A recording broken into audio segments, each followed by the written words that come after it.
به قول تاریخ شناسان دهه دستگیرکی ناحیه یاوان تاریخی زیاده از 250 ساله دارد.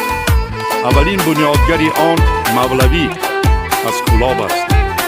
دستگیرک را در دنیا با مزار خواجه عبدالعلی ولی و قدمجای این شخصیت بزرگ چنارا می شناسند. امروزها دهه دستگیرک با شرافت استقلال یکی از دههای پرفیض و شکوفانی تاجیکستانی ما گردیده است.